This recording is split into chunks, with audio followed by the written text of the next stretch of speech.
Wow. Oh, Hello? there it goes. All right. Excellent. Hello. So I'm here with Drew Lewis, Hello. who just so happens to be my little brother, Yeah. in-law, but brother. Yeah. And I claim you. Yes. You are mine. I realized today, Kevin and I will be together for 11 years. Really? Oh my God. I've known you since you were 10. You've known me like more than half of my entire life. That is why I feel comfortable calling you my Claiming. brother. Yes, exactly. Literally. Literally. Okay, great.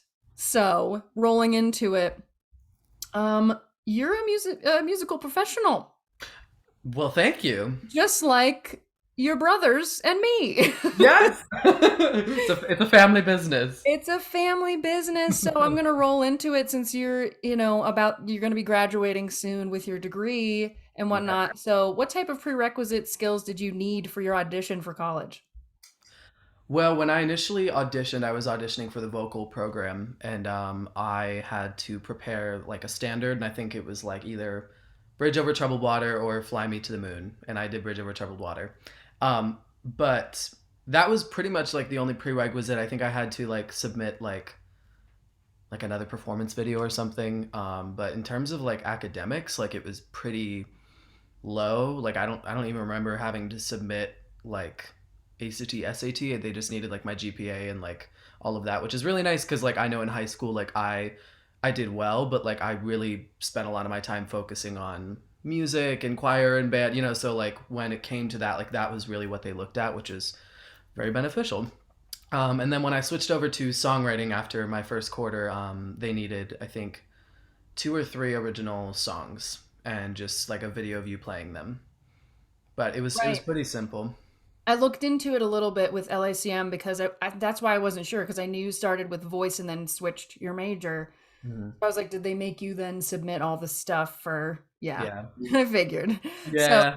yeah, that's cool. So, I think that moves into the next, well, we'll get there. Great. Um, so for your degree, is there a liberal arts component? Yes. So like I'm coming out of this with like a bachelor's in music. So I need to take all of the regular like bachelor classes. So I'm taking like right now because they kind of spread out the general ed classes like throughout your time there. So right now I'm finishing up physiology and political science, which sound terrifying. But it is really nice because I think the way they set it up, like you're able to like kind of be a little bit flexible, but they have it like an academic plan for you set out, and it's nice because it's like one pretty much one gen ed class per quarter, so then it doesn't feel like you're like doing this like thing that's a roadblock really, like obviously college takes up a lot of time, but like the bulk of your classes throughout the entire time are music focused, which is nice. That's excellent because that's what I was trying to get into with the differences a little bit between like you're getting a bachelor's of music, which is my same degree, but it's a different path, right? It's a different concentration. Right. But like for me, I was taking like three gen eds, I think, a semester Mhm. and every summer doing gen eds just to try to catch up because I did do like a university liberal arts degree and it was just a lot of, Yeah. especially for like music education, it was just like an incredible amount of classes. So that sounds fun to me, what Yes. you're describing, because it's like I like going to school, and so for the people who do like, getting an education and just generally they like school, but they're not going to like miss out on those gen ed classes. They're still going to be taking them, but it won't feel like overwhelming against your music courses. Exactly. You And know? I'm of the camp like I've never like loved school, but I'm really happy that the school is set up this way just because like I do feel like I'm also like using that part of my brain and being challenged, and like it is like gratifying to like not have too much on that plate so you can focus on what you're really there for, but just like having some stimulation and like trying to use your Yeah, your brain that you've spent your whole life using. exactly. Excellent. That's awesome. Sounds fun. Sounds fun. Does Los Angeles College of Music have accommodations for learning disabilities? Do you know? They do. Yeah, one of my close friends has dyslexia, and she was able to get like extra time on tests and stuff. So I know it's like it's a really small school, so I think like I don't know if they have like precautions for every disability, but I know that they have made accommodations for people. Excellent. That's great. Yeah. That's great. Good, good, good. Um, so moving back to like your degree, can you carve out your own degree path, or is there, do you feel like there's a set timeline, or is it a little more flexible for people, you know? They the because we're set up by quarters, so each quarter is like 10 weeks. So in that regard, it is pretty flexible. Whereas like if you were to get like an opportunity like to do XYZ, you could take a quarter off rather than like a full semester, which is like that part of it is flexible. But because it is such a small school, like the classes aren't always offered every quarter. So I think like in the time that I've been there, like I've seen like the school grow, right? And I think there has been a bit more flexibility, but because there just aren't enough rooms, aren't enough faculty, aren't enough students there, like it is pretty much set out. And if you like try to like move a class, there's usually some kind of like caveat with that. But the administration is very like clear with that. So like there's been certain times when I'm like, hey, this class Friday mornings, I really want to have my Friday mornings open so I can do, this music thing, and then we can kind of like figure it out. So they're always willing to like work it out, which is nice. Oh, that's really cool. That's really cool. I feel like, yeah, especially just with what you've told me, it just seems like this particular school, and because it's a college of music, they're just really trying to set you up for like after, you know. Yeah. Because Yes. I think that's one of the main differences between like a university, what four plus year liberal arts program Mhm. and doing a concentrated music college. It's like there actually is like set up for the future there, and not just Yes. like you're on your own now, you know. Yeah. I don't know. I have very very critical things to say about my university, but Yes. you're having a great time. So tell me about some of your favorite classes. They could be music or not. Oh, okay. Um, I have really enjoyed like the classes that have challenged me because I feel like, growing up in at going to public school, like I think like when you are like musically inclined and you're doing lessons outside, like there were times when I was challenged, but I feel like you really get like put in your place when you go to a place where everyone is not like where everyone coming to this college was like really good at their high school. Pretty much, so like you're going to this place where like now you're like taking it to this next thing where like I actually want to do this. This is not just like a hobby in high school. And that has been really exciting, and like I had never really played guitar before I came here, and now I can like fully play it, which is like a great thing. And I didn't feel like I had to like sit down and like hunker down and learn it. Like I just had like to take like I think 2 quarters of guitar class, and like that was not overwhelming. It was built into my schedule, so like stuff like that where it's like I've wanted to chip away at it, and it's a good skill. But I haven't like taken the initiative because it seems like daunting or seems like scary to like try and teach yourself. But yeah, I think guitar probably just because it was something that I'd wanted to do for such a long time.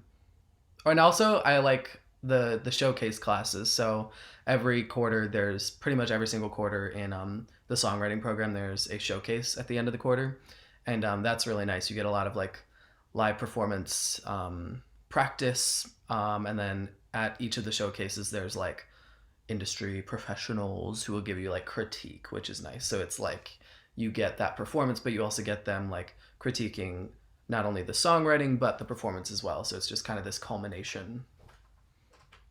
That's cool. So I love that. Yeah. So I had like similar experiences because we had performance class every week, Mm, you know. And I did piano and voice, so I had a voice performance class and a piano performance class that I would attend weekly. But wow. it was like we kind of rotated students, so it was like whoever had something prepared, right? Hmm. But your teachers pushed you like, "Hey, you're gonna do this the fourth class, so get ready to play something." And then we also had just studio class every week too. So there was always performing going on. And so it just became to the point where it was so normal to perform in front of people that you really like stage fright didn't exist after a little while, you know? Yes. Um, but it's cool. I think it's cool that you get like the industry professionals coming to those things. And like, I didn't really get that part of it, but, um, I still think like having all those performance opportunities was definitely something that set me up for just being comfortable doing it, Mm-hmm. all that Definitely. cool stuff. So Yeah. cool. But I like your experience better. Um, did you learn live show production skills? Like, did you take a show production class or We, I did not, but within every quarter with the showcase stuff, there is like different things they focus on. So like they're all called like different things. So like one time there was like piano vocal, guitar vocal, and then like you kind of have to do the whole set like in those different ways. But in terms of like show production, not too much, but I think like in the showcase classes, if you ask the questions like, hey, like, I want to transition from this song to this song, like, what is the best way we can do that? Or I saw this really cool Lady Gaga performance and she did this thing. Like, how can we like do something like that for my showcase? Those were conversations that were had.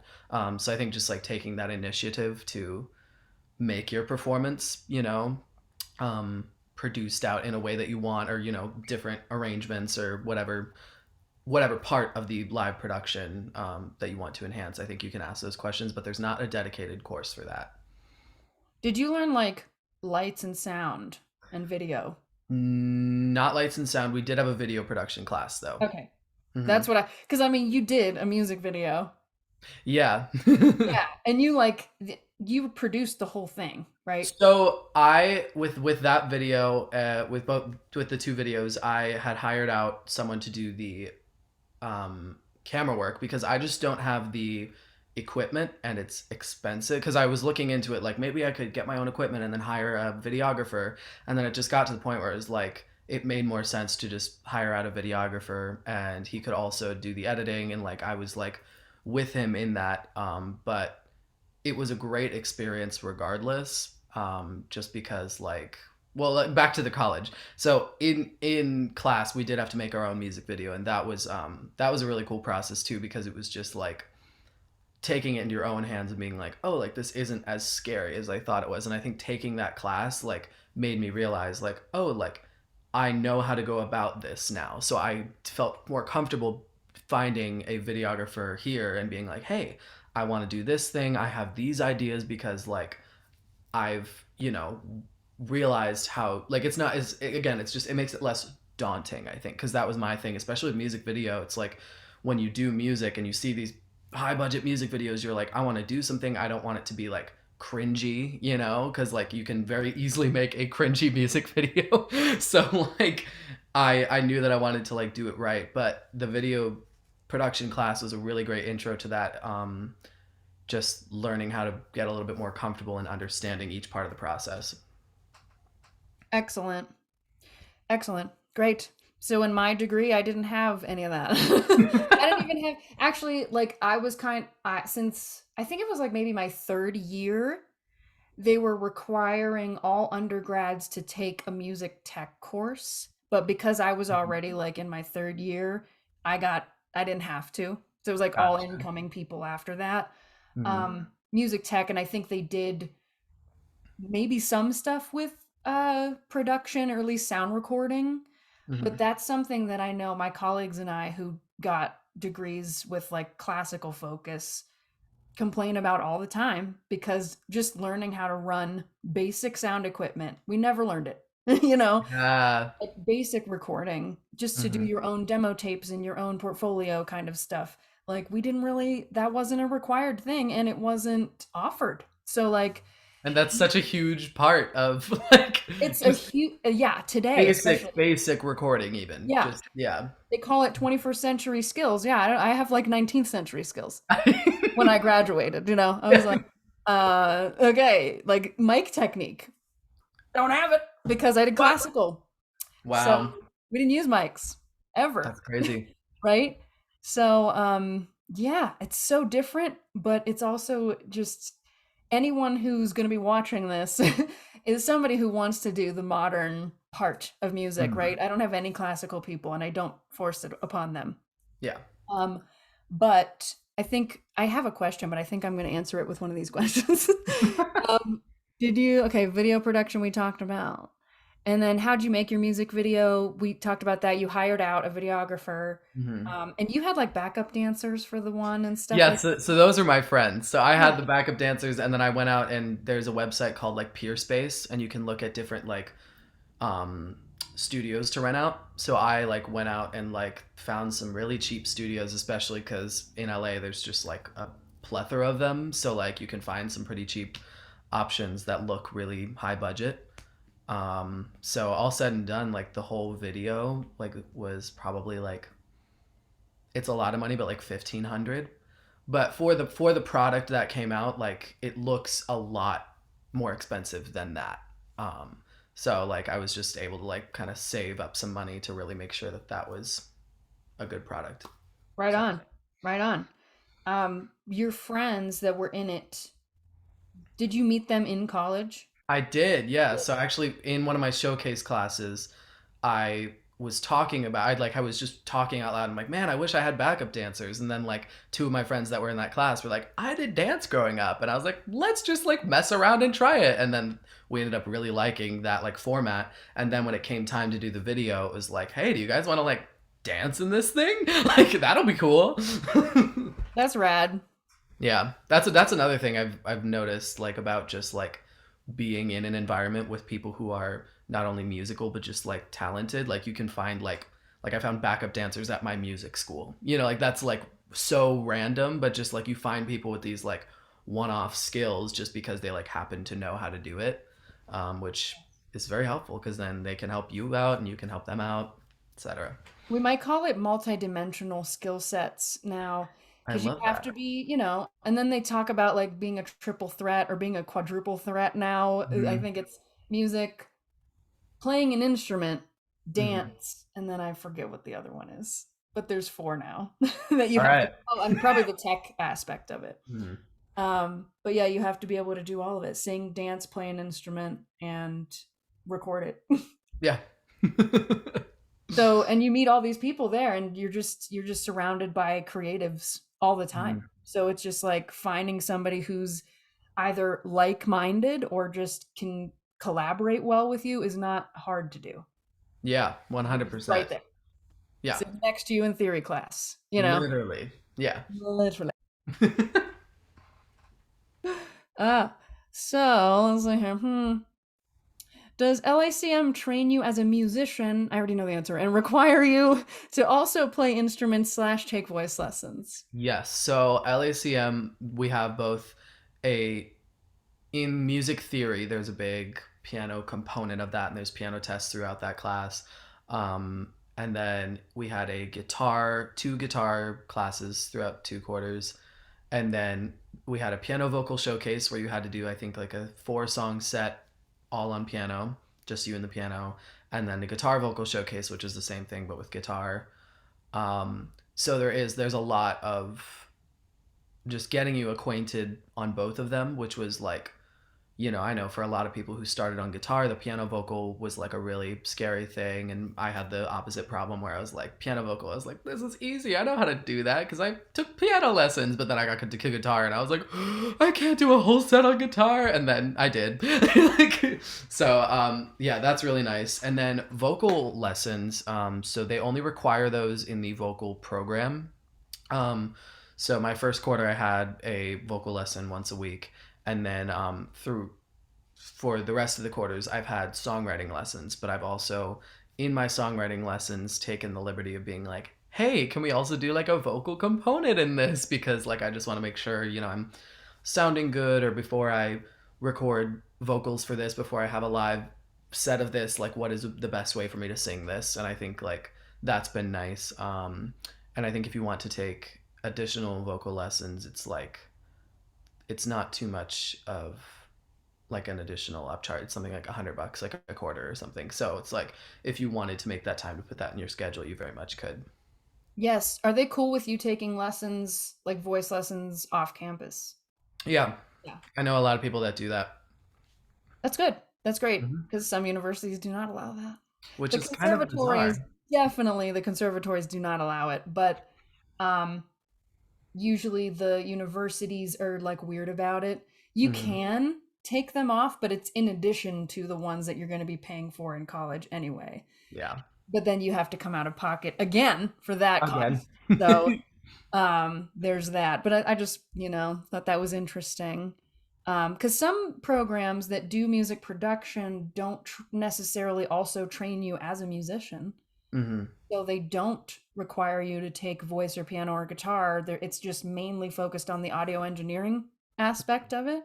But I like that what you are doing is just kind of giving you this all encompassing training Yeah. that you're definitely using every second of the day. So it's like in everything you 100%. do. I think even music business students are required to take like two or three theory classes out of like the four or five that we have, which is really cool because you think of people in music business like they do not need to know how to perform. They don't need to know music theory, but they're able to get that well-rounded part of it. So when you are in any aspect of the business, you have an understanding.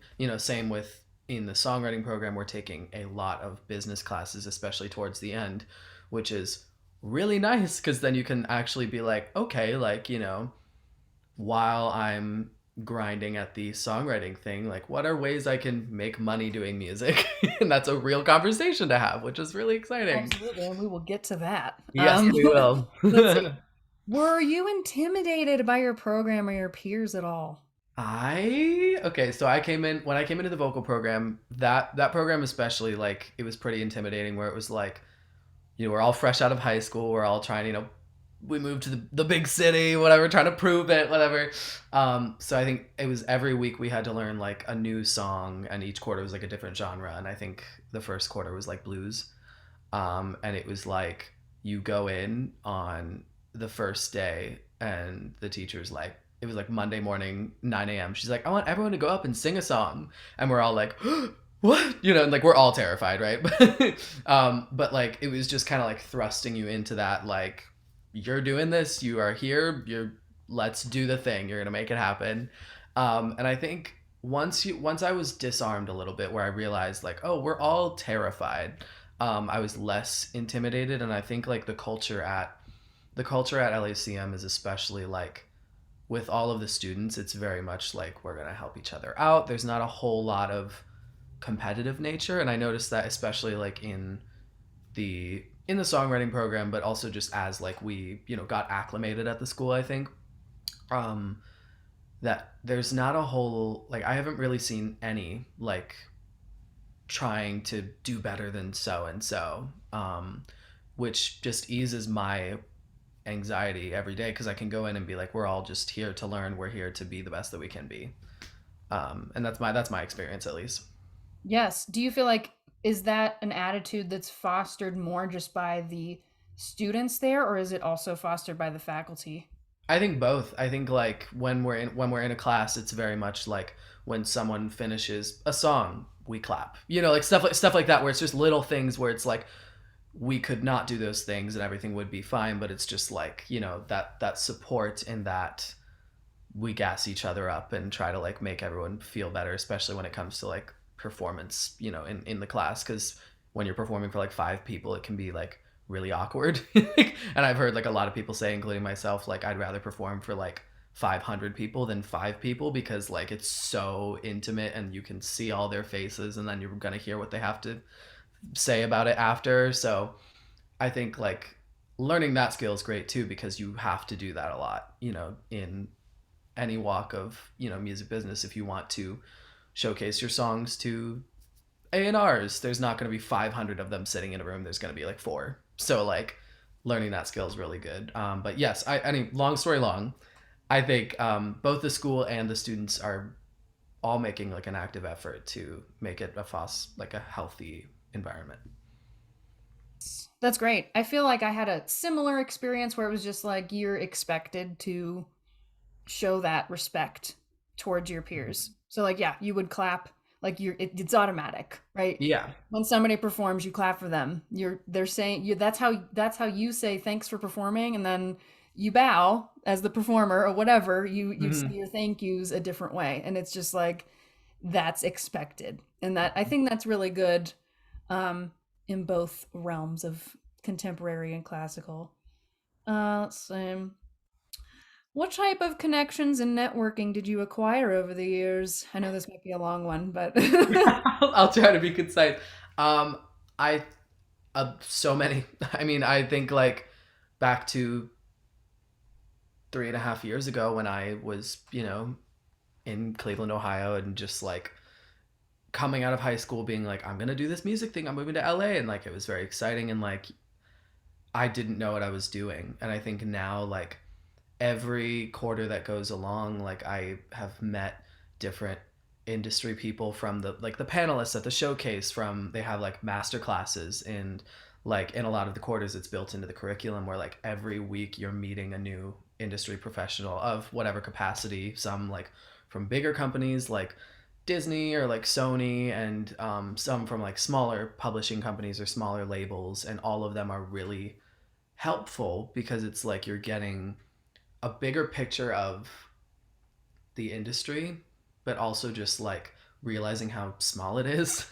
And I think that's the other thing when you're like, oh my gosh, my guitar teacher knows so and so's manager, and you're like, that's crazy, like let's like I'm trying to think like my private lesson teacher wrote for Britney Spears and the Pussycat Dolls in like 2009, and like I can like pick her brain about those questions, like how was it being in the room when Circus by Britney Spears was written, and like when you're like having those conversations, it's like holy crap, like that's so cool. Like you don't realize how like accessible the industry is, I think, until you are thrusted into it, when especially going to a college in a city with faculty who have been active, are still active.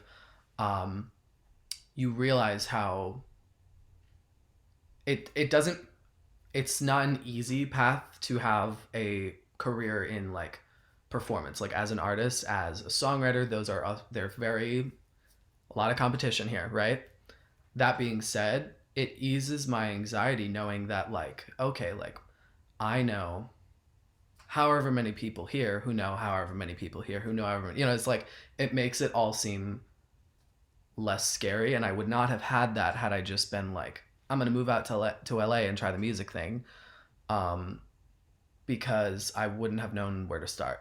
And I think having that like hand holding was what is the only reason that I feel comfortable saying that I'm gonna stay here and do music for a living. Because if I had tried it when I read out of high school, I probably wouldn't be saying that today. yeah, definitely. I think it speaks volumes that you have all these wild industry people to your just Yeah. your fingertips, and it's like yeah, trying to do that on your own without just jumping into it and having all these people help you out is just like it probably would have taken you double or triple the amount of time to make all those connections because you're just not exposed to it, Right. right? Yeah. Yeah.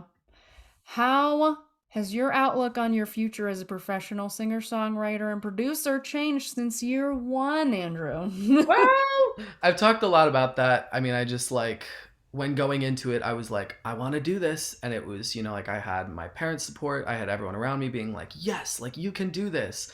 And then, like, you get here, you get to wherever, and you're just like, okay, how am I actually going to do this? And I think it took me like about a good year after moving here before I was like, I was writing, I was doing what I wanted to do, but I still didn't have a clear idea of like what my goals were to get to where I want to be, you know? And I think now I have a lot clearer of a vision, and obviously like things happen however they're going to happen, so it's not like I'm going to hit these stepping stones and then I'm going to be worldwide superstar. Like it's not how it works, but I think just having short-term goals to not only get to those big long-term goals, like getting that record deal or whatever, whatever your goal is, um, but having short-term goals along the way to be like, oh, okay, I can do this once a week and I can make this much money a week doing music, and that is like a win, because if you come out of college and you're able to make like money in music, like you have to take a look at your life then and be like, oh my gosh, like this is awesome. Like I got a degree in music and now I'm making money in music. And you can still work towards those bigger goals, publishing deal, record deal, whatever that may be to you. But at the same time, you don't have to work like a day job, and like there's no shame in a day job, because like everybody needs money. You need to pay the bills, and if you want to stay in a city like New York, LA, Nashville, it's expensive. So like there's no shame in that, but I think doing as much as you can to be like, I want to spend as much of my time on music, that kind of pushes you forward. So I think especially in the last year, as graduation has rapidly been approaching, I have really been doing a lot of work on like realizing the things I can do in the now and like living in the present, because having those big goals is amazing. And if you don't have those big goals, you are not going to get anywhere, right? But realizing like, okay, but I am me right now. So let's figure out in 4 months when I'm out of school what my life is going to look like. And that's a scary question. It's a terrifying question, right? But I think a lot of the classes I've taken in music, we have 3 music marketing courses, like 4 music business courses. There's a lot of that like stuff I thought was going to be really boring and ended up being so helpful, and just so like, again, I keep being like, I've calmed myself, because it's just like the more you know, the more you're like, oh, like I can totally do this. So, Yeah. Right on. Right on. That was a good answer. I really enjoyed all of that. thank you. How did the pandemic affect your schooling? Ooh, it honestly, it was not that bad. And I know for, because of my major in songwriting, like it was not nearly as much of a hindrance as I thought it was going to be. Like, especially when they were like, we're going to Zoom, and it's like, until further notice. And like, then we were finding out that it was going to be for like a year. It was a little scary, but I think like they did a great job, like making it just as effective online. I think if I were to come into school in an online scenario, it would have hindered my ability to make connections with my classmates. And I think that's something everyone can relate to, with, just that the box, you can't like have like even like an offhand comment or like a joke, or like just little things like that really like, I can think of, tiny minute things that started friendships, like best friendships that I have here, like that would be not really possible on Zoom. So I think I was very lucky that it happened when it did. Like in my schooling, it was like my sophomore to junior year. Um, but that being said, I know a lot of the freshmen who came in during that time, and they are thriving as well. So like I haven't seen it be a complete hindrance. And I think, now that we're back fully in person, that I'm happy to be back. I'm very happy to be back. But um, yeah, I think that's it. It wasn't as bad as I thought it was going to be. Is my Yeah, long-winded answer.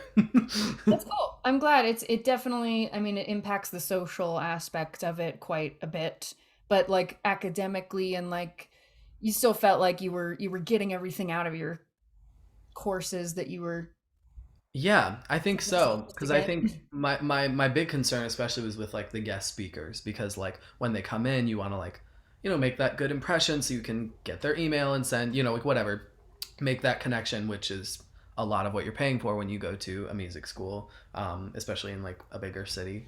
So like I think like that I thought was going to be a hindrance, but I think the faculty kind of worked overtime to make that happen for us. And they were like, hey, so and so guest speaker, would you mind sharing your email with the class? And then it was like this weight lifted off for you, because I, at least like my move was like, after they were done talking after class, I'd go up, as say like, thank you so much, would love to, send you some of my stuff if, and then they give me their email. And that was like my move. And I remember that was like one of the first things I thought of when like Zoom happened. I was like, oh no, I was like, I'm gonna like lose that, which is such like good part of the school, not only to just make those connections, but like get feedback from those people.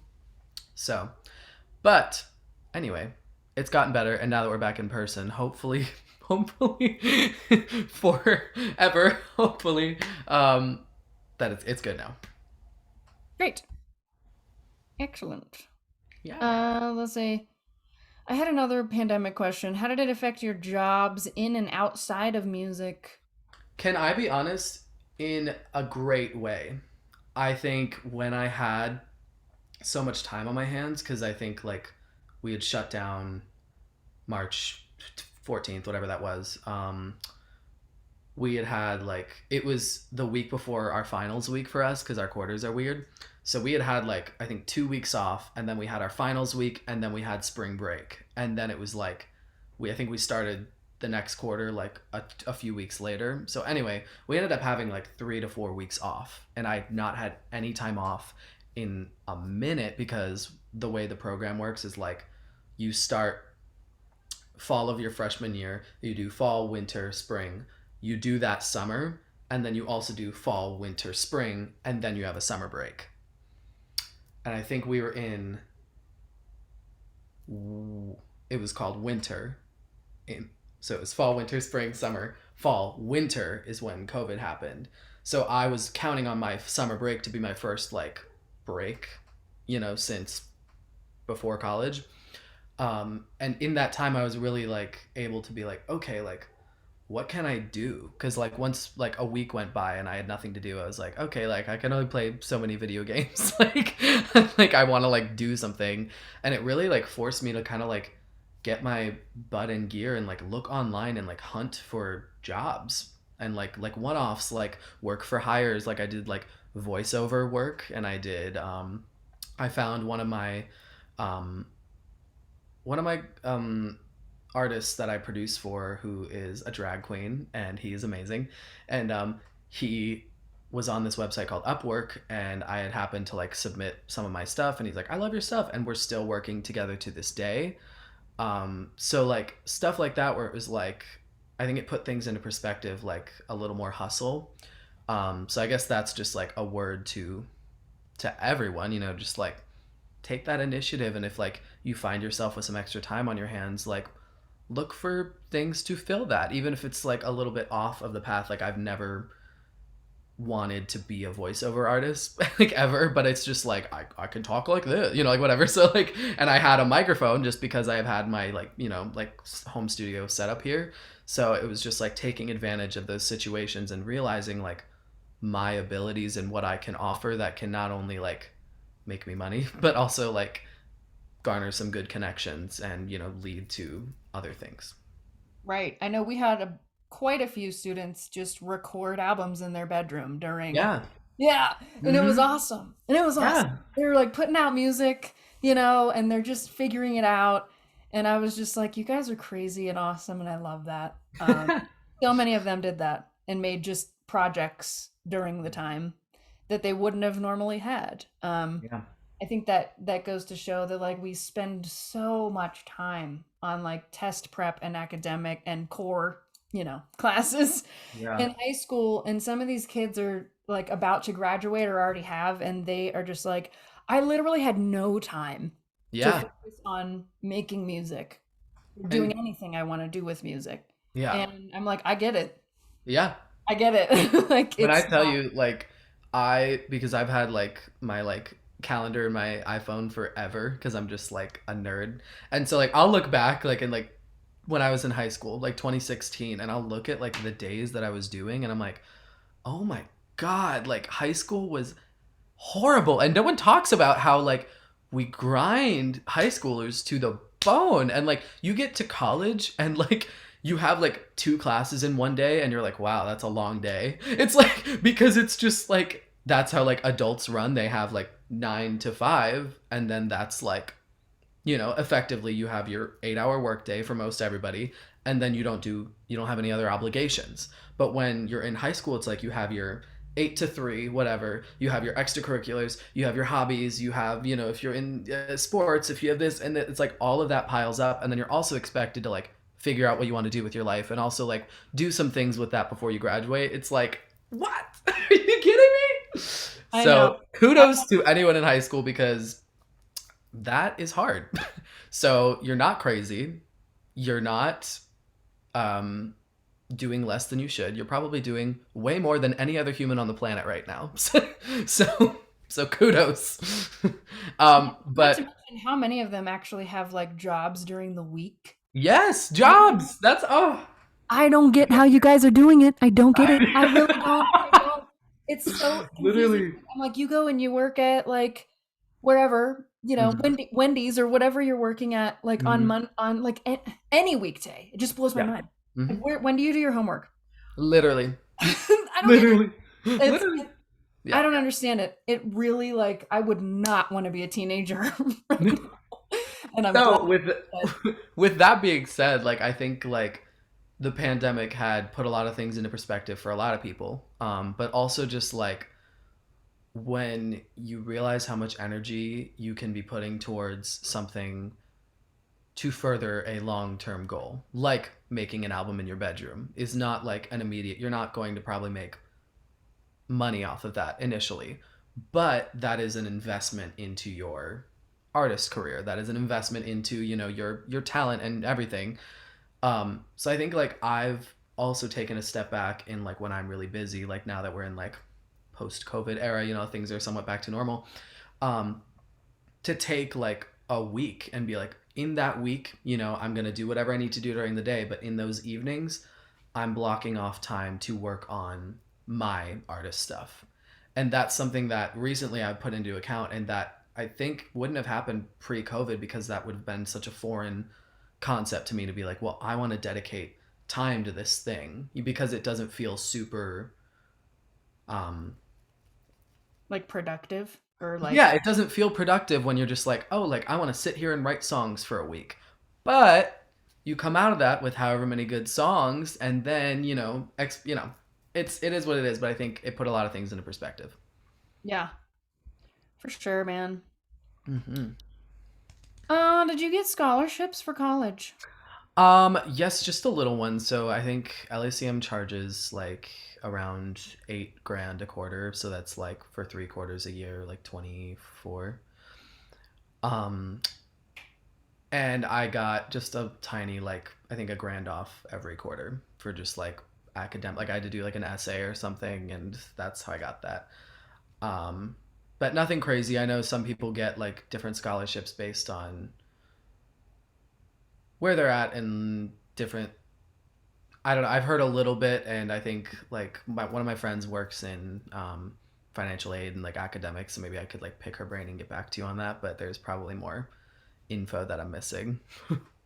It's different because I feel like for me, I did get some scholarships. I got some for voice and piano, so I got like Mhm. music based scholarships, and those were like, I think one of them was like 1,000, one of them was under that, like 800 or something even less maybe. And Mhm. then I also got an academic one for like 3 grand, I want to say. Mhm. Um, but and I don't remember numbers, so I don't remember what my tuition looked like back then. Right.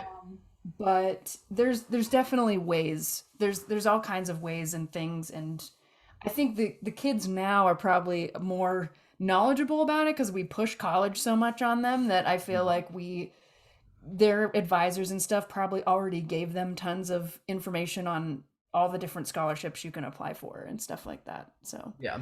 I just wanted to know if you got any. Yeah. um, okay. If you're comfortable, how are you financing college? Yeah. Okay. So I'm in a very privileged position where my parents are paying for my schooling. But that being said, every one of my friends is on financial aid, and from their experiences, I've seen it be very beneficial. And we're in a place now where my one friend, she got an associate's, and she's just starting now to like pay off her student loans. And she was able to finance them in a way that's not like ruining her life.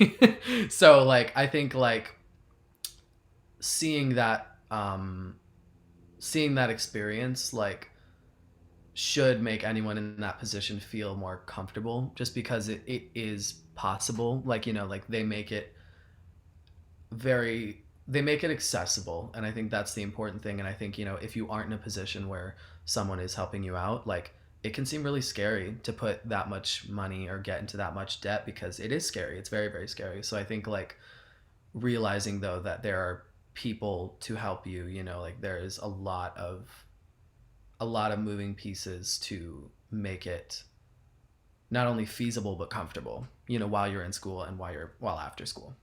Right, right. That's good. I'm really glad. Just because, so you just touched on, you have a friend doing their associates. Yes, so So tell me LACM. about like, so you go to school, you're getting your bachelor's, but you also come across the different paths of people doing their associates or maybe their diploma or whatever the other option is. Yes, so they have a diploma, associates, and bachelors in, I think, every track, and I think they're actually just starting to make master's programs, for some of the different programs, which is cool. Um, but you have the option. There's a lot of overlap, and I remember there was, at one point, I was just a little over 2 years done, and I had realized that I had had enough credits to fulfill an associate's, and that was just. I was at a time where I was like not ready to graduate, but it was just a conversation that I had had where I was like, is this a thing? Should I be done with school? And I'm really glad I didn't. I think, like, I needed those extra 2 years, not only just to ease into adulthood, but also just to learn a lot more. And I think, like, especially in the bachelor's program, obviously it's twice as long as the associates, so you're going to learn twice as much. But, like, learning a lot, especially in the back half, about business and about, like, treating your music like a business. And that's something that is hard, because when you're growing up and even when you're in college, it is like it's this fun thing. And so you find yourself just, like, doing it for fun. And I've done, like, a lot of, like, favors, and I think, like, those are really important to make those connections. But it gets to a point where you're like, listen, like, I'm putting in work to do this thing, and, like, I'm not that bad at it. So, like, realizing that you can charge for that. So, like, and that's a big thing that I learned, like, in that back half, where it's like, okay, like, yes, you don't have to be like an a-hole about it. Like, you can, like, help your friends, help the people, and, like, while you're all learning, helping each other out, that is essential. Like, you cannot come out of the gate being like, yeah, I charge for my services, because you're not that good. That's why you're in school. So, like, let's unpack that. But I think, yeah, I think that's. But anyway, back to the associates, bachelors. Yes, they have that for all of them, which is nice though, because I think for a lot of people, like, I think my one friend who did go into school, she was initially in the bachelor's, and then she had made that choice, like, when she was coming up on that 2 year mark, she realized, she was like, okay, like, for me and where I'm at and what I'm doing right now, this is the right call. So then she was able to kind of cut it off, which is cool, because then it's just, you can come out of there with a degree, but just a little flexible, and there is a lot of overlap in the curriculum. I noticed that when I was checking that out. I put all the programs next to each other and I was just like, oh, oh, oh, okay, what's like what do you want to do here? And I was like, yeah, it's the associates is like if you go in knowing that you want to do the associates, it looks like really cool because you can it's just like the same exact stuff without the liberal arts. Yes. Like you getting all the theory, all the music, Mhm. all of that stuff.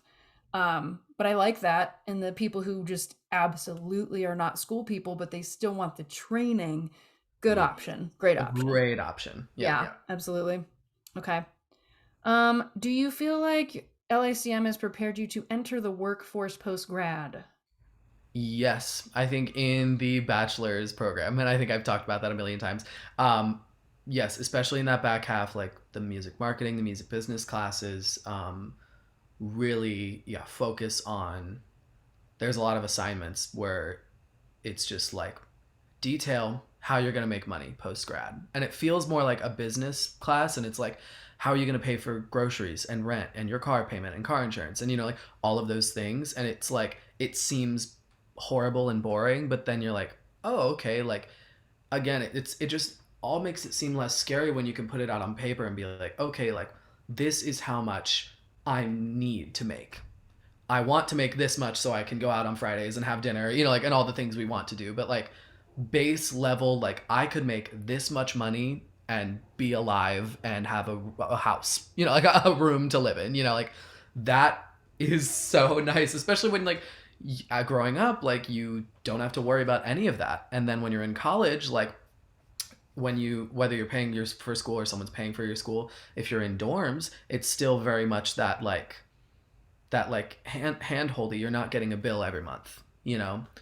So when you're moving into that adulthood place where you're like, oh, I need to figure out like how I'm gonna pay to like exist.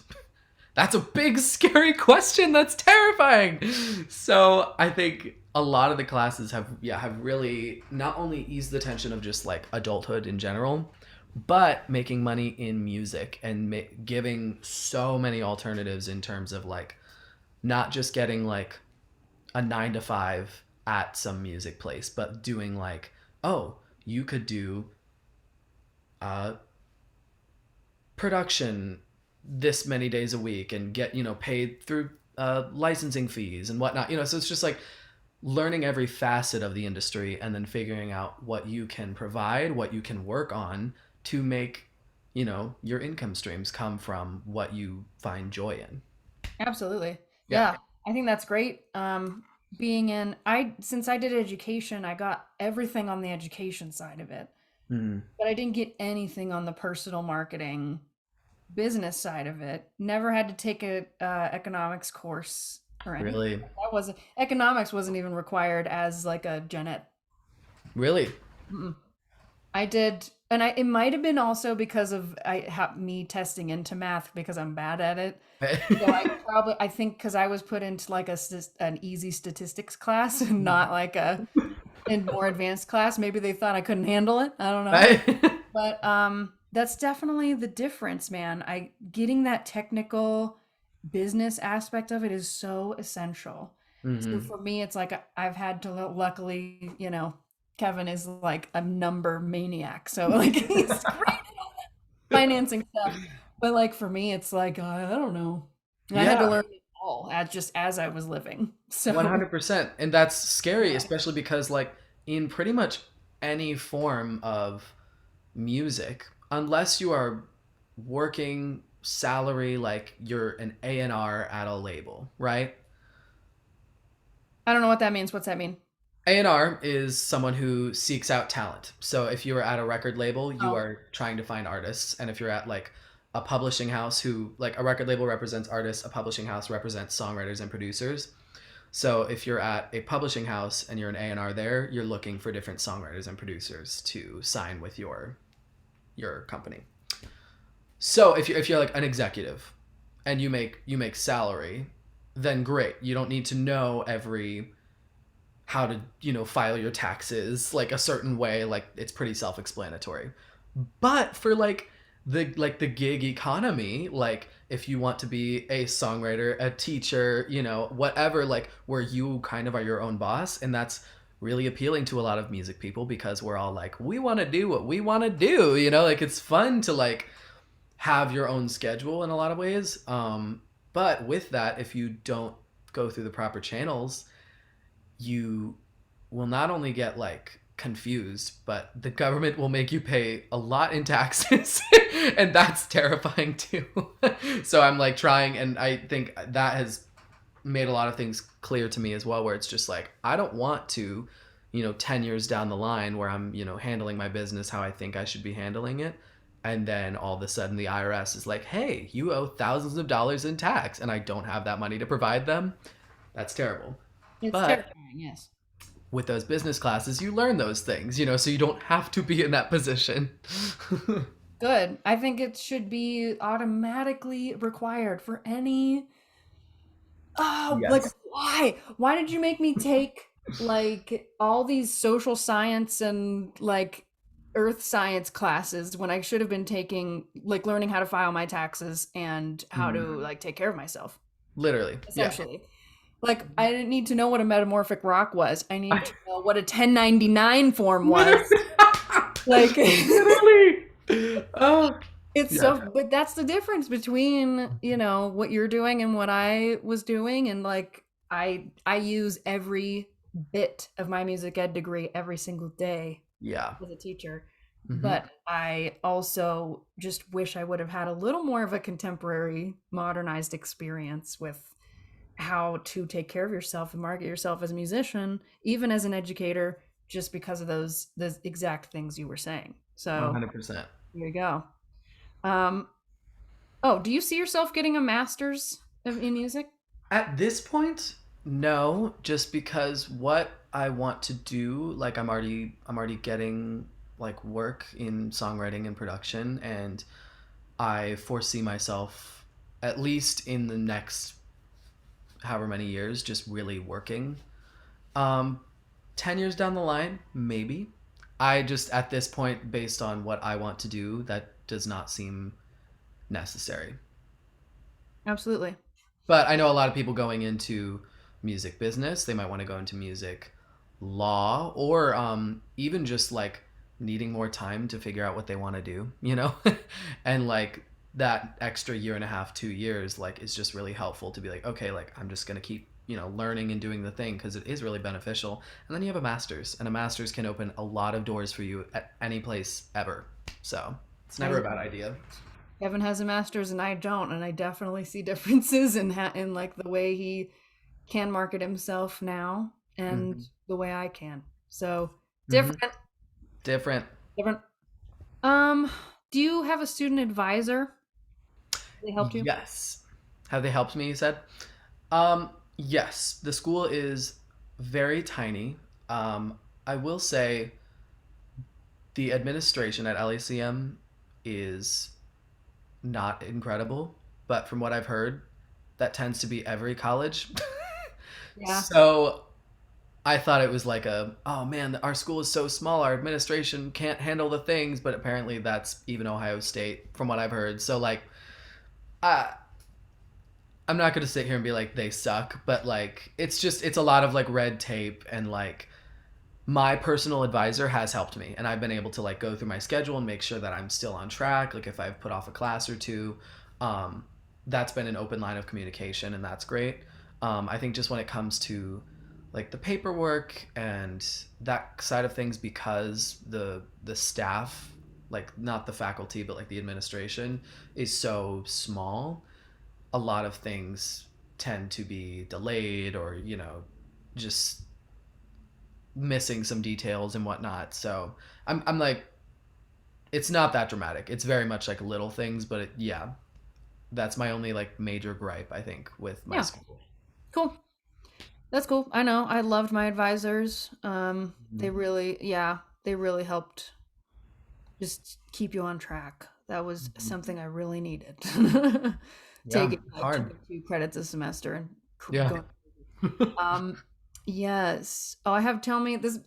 I don't know how we're gonna condense this one. Tell me about your voice lessons specifically because you do contemporary voice. Yes. Okay. So the first quarter that I was there, it was like full on voice lessons, and then after that, it's been just more like relaxed, like one off kind of things. But especially in that first quarter, like learning contemporary voice was so fun, because when you're in choir and all of these things growing up, like that is what your teachers are taught, so they teach that to you.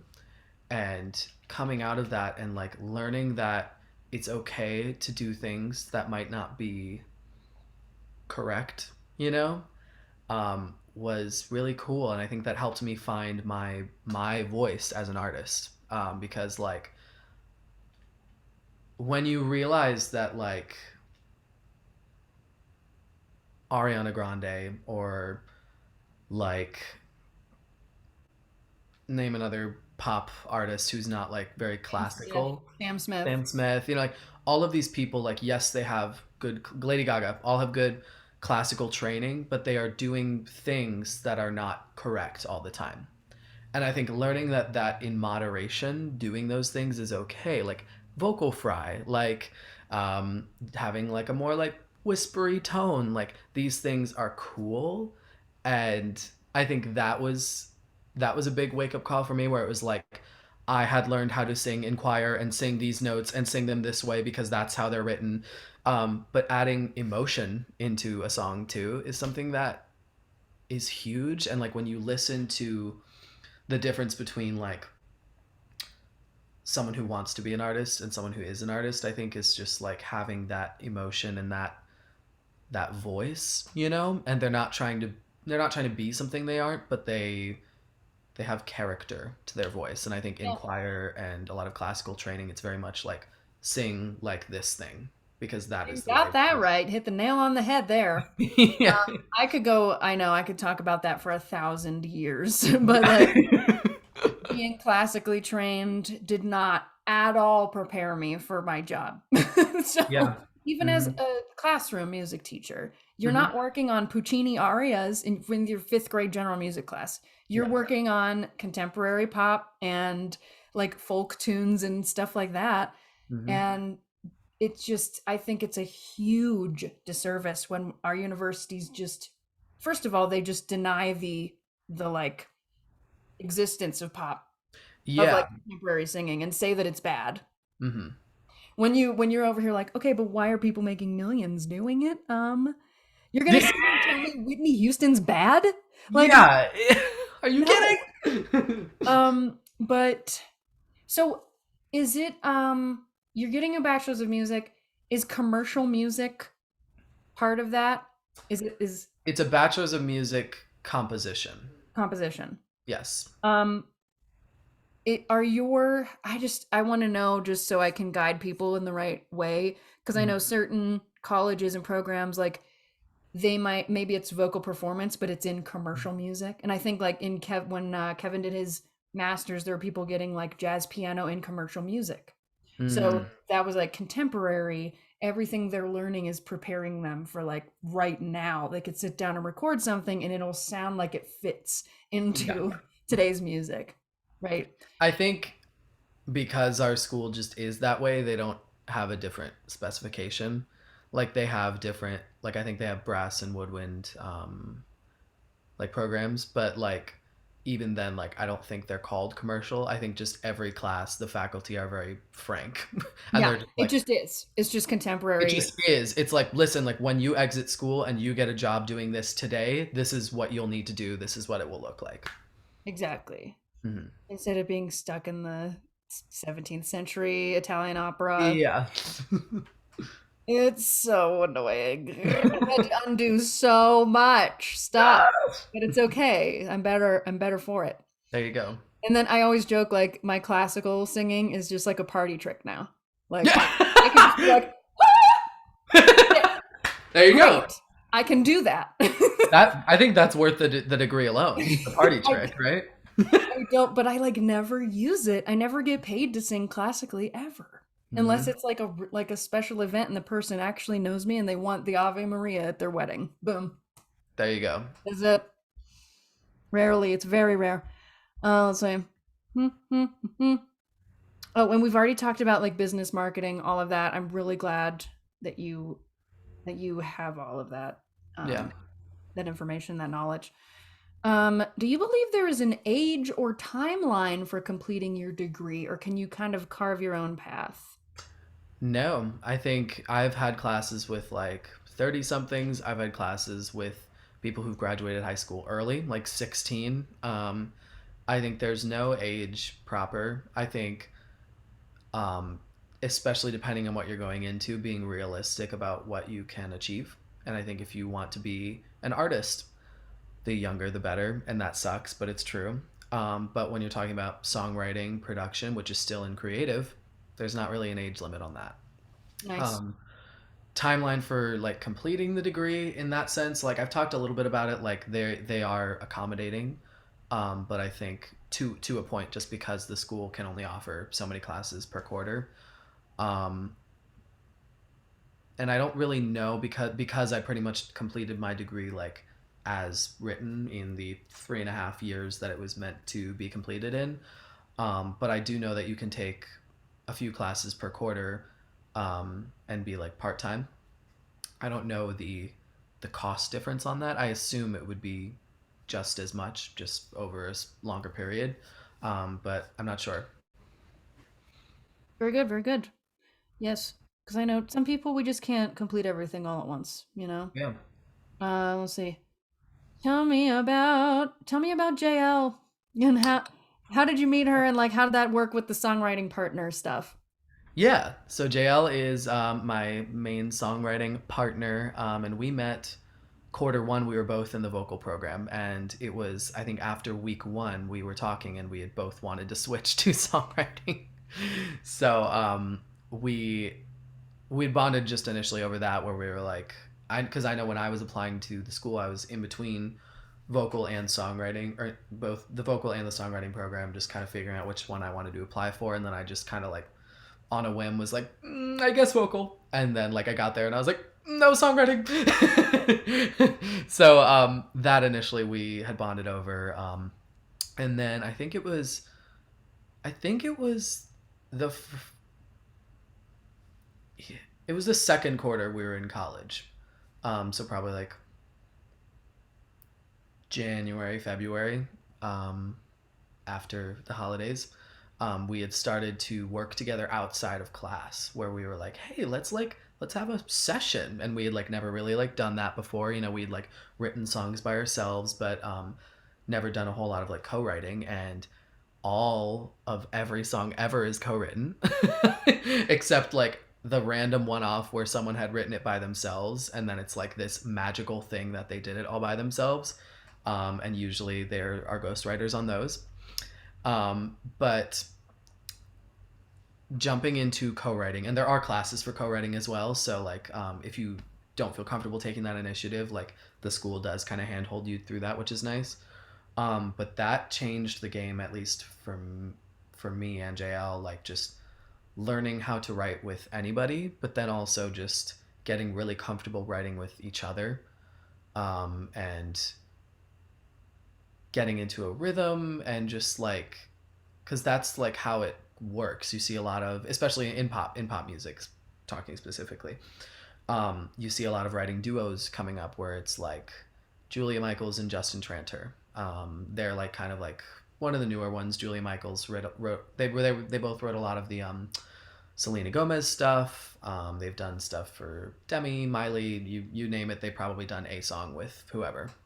Um, and they don't write a ton together anymore, but there's a lot of duos and groups coming together. So I think like co-writing is, I'm on a little bit of a tangent. I think co-writing is like a super awesome thing, and finding a songwriting partner and like sticking to that has been so game changing, because I think now also we're in a place where I'm graduating and we're able to talk about doing work together and making money together post grad, which is like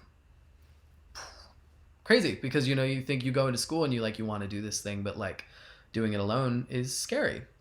So having that partner is really good. And in terms of like how it works at the school, for a lot of our classes, like especially once we started getting into a flow,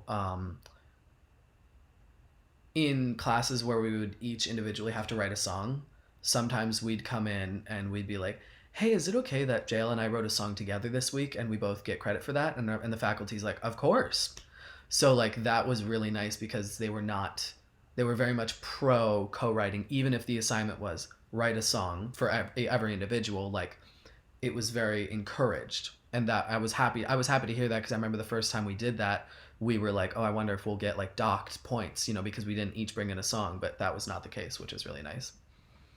That's incredible. I think it really a huge takeaway from all of this is that music is collaborative.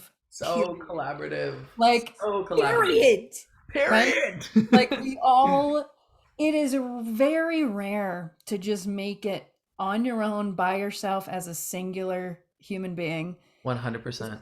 Always people working with you, like even Mhm. if you don't want them there. Yes. Like there's always people, and that's just something you have to kind of accept. Like, Mhm.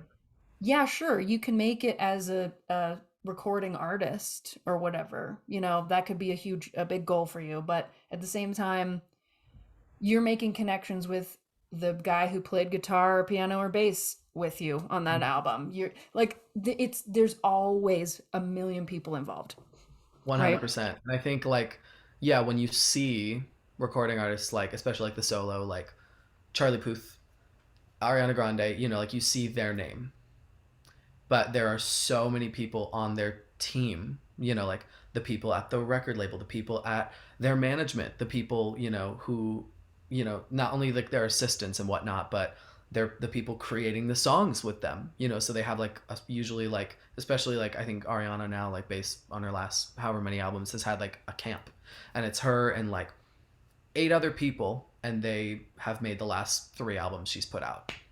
um so like you see that, and it's like it's hard to realize how many people are in on this project when there's one name. Whereas like, you see a band and you're like, oh, like that makes sense, there's 5 of them, and it's the thing, it's the band.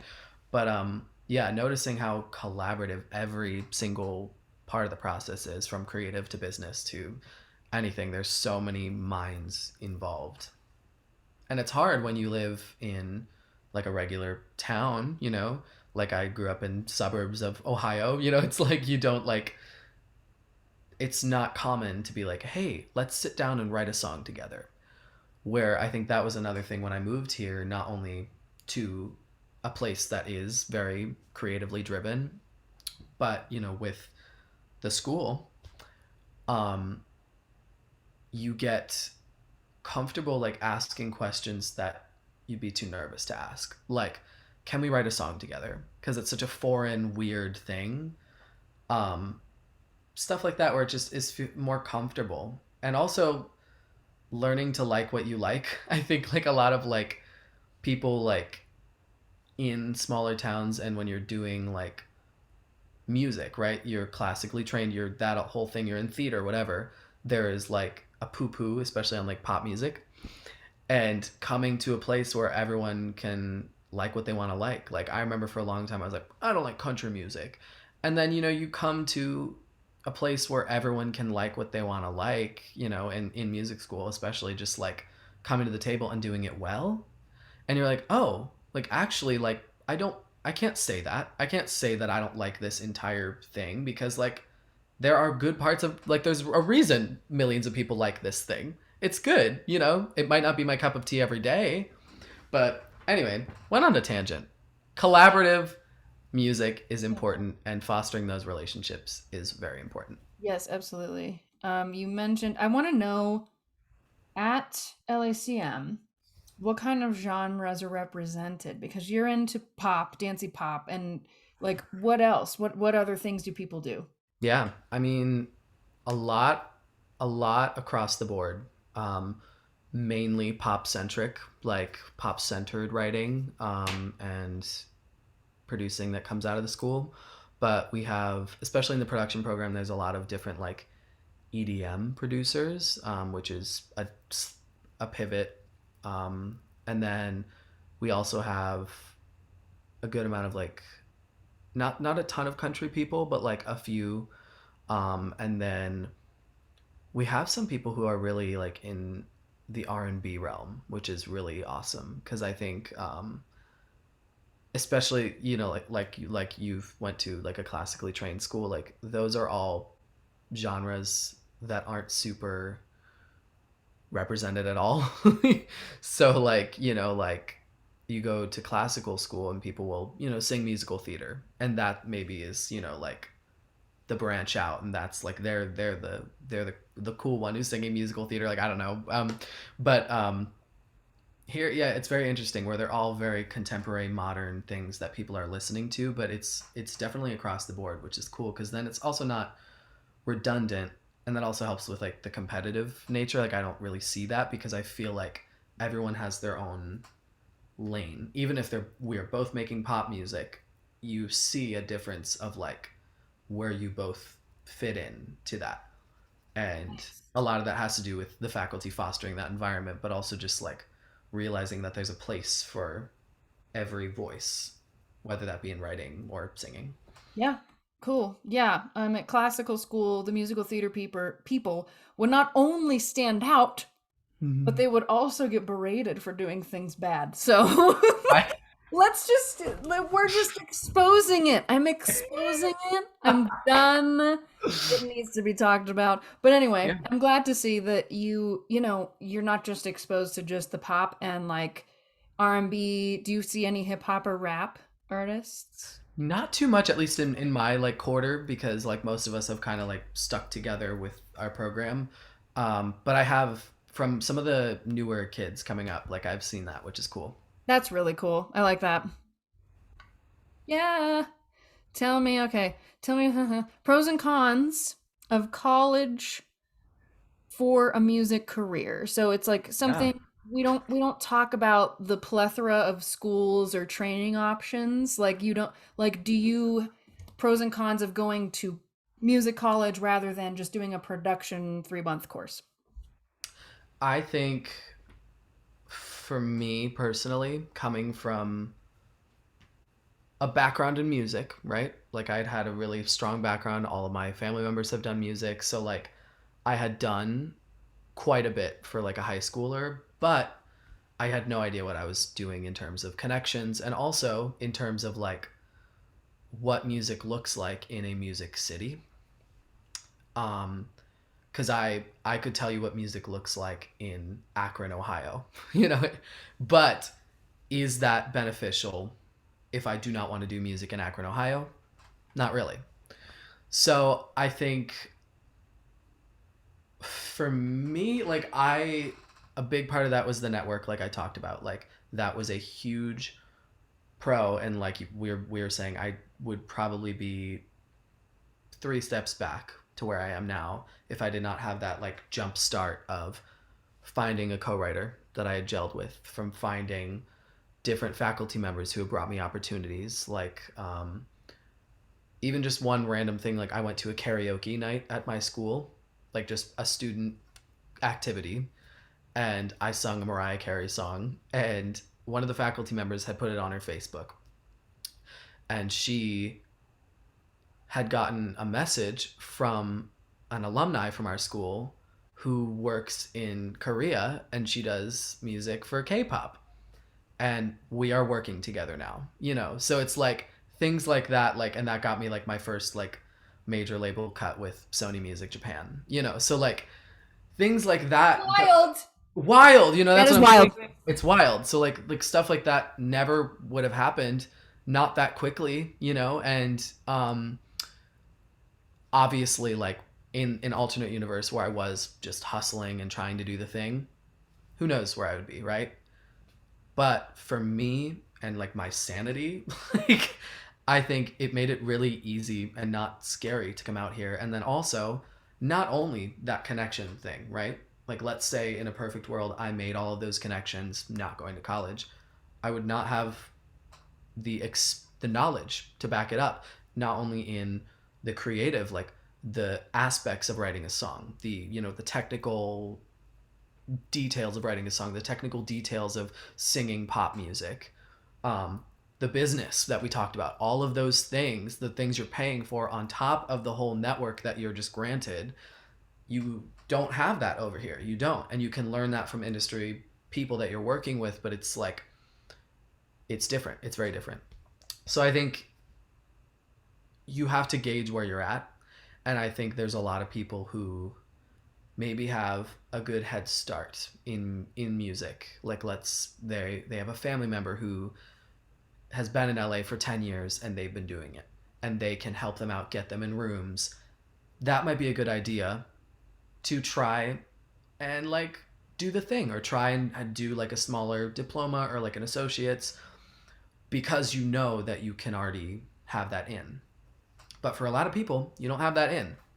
um, and you don't have someone to ask those questions to. That's a big thing, like if you have the in, great, but can they have your back and answer all of the questions that come across when you're handed a contract for, you name it, is this a good deal, is this something I should be accepting, is this, all of those questions are good to have somebody. And I think with school, like I've been able to talk to the faculty, with different questions. Like I get an email for an offer for a work for hire, and I can be like, hey, are they screwing me with this number? Like, is this too lowbally? And I can confidently like figure that out. So for me, I've seen a lot of benefits in going to school. Um, but I see an argument for a lot of people where they're like, if you really know what you're doing and you feel confident in your sound and you feel confident in your connections to the industry, then music school, no one needs you don't need a degree to get into the door. That's the other thing. Like if you it is purely based on your past work. So if someone likes how you sound, if someone likes how you write, they will never ask you for your degree. That is never it's never a conversation. So we can't ignore that. Um, but to get to that place is a lot harder if you don't have that degree and that network. Yeah. It's And a really long-winded answer, sorry. no, it's good. No, it's great. No, you're doing great. These are wonderful. Preparedness. So Prepared. did you feel prepared to jump into music school? Maybe just talk a little bit about like your previous like lessons and experience that you had. Yeah. I Because you mean, didn't really have as much as I did. I really did. I think I did a lot of theater growing up. I also took piano lessons from Kevin, and I did a lot of. I did show choir. I was in chamber choir. I was in everything. I was in band for 2 years. So like I had done. I lied. We had a lot of the same experiences. Maybe Yes. besides me being in piano for like already 15 years, but before Yeah, yeah. starting. So that being said, like I felt very comfortable like in music because especially in high school, like I was doing lessons, I was doing things, outside of the school and inside the school that were music related, and in those things I felt myself thriving. Um so when I took the jump and when I was like applying for schools, like there was nothing else that I wanted to do. And I remember in high school, like a lot of people having that confusion of what they wanted to do with their lives because like we just decided that at 17 years old you need to figure out what you want to do, which is insane. That's crazy. But that's a whole other discussion. But I was lucky enough where I was like, this is what I want to do. I was like, I don't know exactly what it's going to look like, but this is the only thing that I unapologetically love doing. I love every part of it. It brings me so much joy. And I had a whole family ahead of me. I had, that advantage of seeing that it is possible, and supportive of that environment as well too. So that helped a lot. But I see a lot of people like not with that same security because it's a very, very scary decision and it's an expensive decision too. So I was in a position where I felt very confident. And then I got there, and because the environment was so kind and welcoming, there was never a point when I was like, there was never a full breakdown where I was like, I'm not cut out for this. And I think everyone has those moments, that like imposter syndrome, where you're like, wait, what am I doing here? And that's in any walk of life ever. But I don't think there was never a point where I was like, I'm not ready, or I fully have to quit, you know. So Nice. Um, I was gonna add on to that, and now I forget. Oh, uh, did you take like music theory before college at all? I did not, but the piano lessons Yeah. were pretty much theory 1 and theory 2. Yeah. And I went to my theory classes and I was like, I know all of this. Theory 3 kind of hit me like a truck. But theory 1 and 2, I was like, wow, I know all of these basics and the fundamentals. And I had no idea how much music theory I knew by just like taking piano lessons once a week when I was like 13, you know? Because then you get to college and it's like a lot of people were struggling with it because they were great vocalists. They took choir, whatever.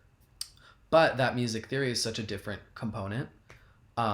And you get through it, but it's just a matter of like how hard it is. Right. But yeah, that was very beneficial. You felt prepared in that way. But even if you don't feel, if you're like, I have no music theory, I don't know what I'm doing, I'm so scared, you still come into it. Like, does this make, do you feel like this is a true statement that you can still come into it theory one and you're going to be okay and you're going to pass the class? 100%. Yeah, I there was probably 70% of the class in theory 1 was working their butt off, you know. And because you have to learn what music theory is, and it's not easy. It's not. And that's why I was saying, like, theory 3 and theory 4 is when my knowledge, I had not gotten to that point, and those classes kicked my butt. And I'm so glad I know everything, and it was hard, but it's done and it's in my brain forever now. Like, and Yeah. it's, yeah, no, it's great. But I will say, that being said, like, it's nothing to be scared of, because I think you go to music school, any music school, and, like, regardless of your past experience, if they've accepted you, like, that is their token to be like, you're gonna be okay. Like, to be like, hey, like, no matter what you feel like, you audition for us and you pass the test, so, like, come on in, you're gonna be fine. Exactly. They're like, we will teach you everything. It's going to be Literally. fine. Yeah. Yes. So that's, yeah, I know some of these questions are kind of getting a little bit into that redundancy, but No. did you have songwriting and production skills before college? Tell us about TREEMORE. Yes. Okay. So I the best thing that I've ever done in my entire life was beg for a laptop at the age of 11 years old. And I would not be where I am today if I did not have GarageBand to play around with from the age of 11 to 18. And that alone, like, if you are wanting to do music production, the absolute best thing you can do is play around with free programs. If you have a Mac, that's GarageBand, it comes with it. If you have a PC, I think, like, Audacity is free. I think what's another one? Fruity Loops, maybe. Get into any of those programs, or DAWs, Digital Audio Workstation, DAW. Get into one of those DAWs, mess around, do whatever the heck you want. Don't feel like you have to learn anything. Play. Be in there, play, do your thing. And when I was in high school and I was doing more production, which at the time I didn't know. At the time I was just like, oh, I'm not doing that. I'm just like, I figured out how to use GarageBand. Like, I can work my way around. I can, chop some songs. I can make a mashup. I can, whatever, those, beginning things. But then you realize, when I, at 16, started my high school band, TREEMORE, and that was so good. That was really, really good, just taking that leap to do something like that was a little out there, especially for, like, middle of Ohio random person, to just, like, do this thing. And again, I'd had my brothers do that before me, which is really helpful because it wasn't, like, totally scary. But when I was in those sessions in Ohio, and I was with Nathan Doubt, who had produced some of my older brother's stuff. Jeff, you know this. I'm just, like, acting like we're on Ellen. My older brother.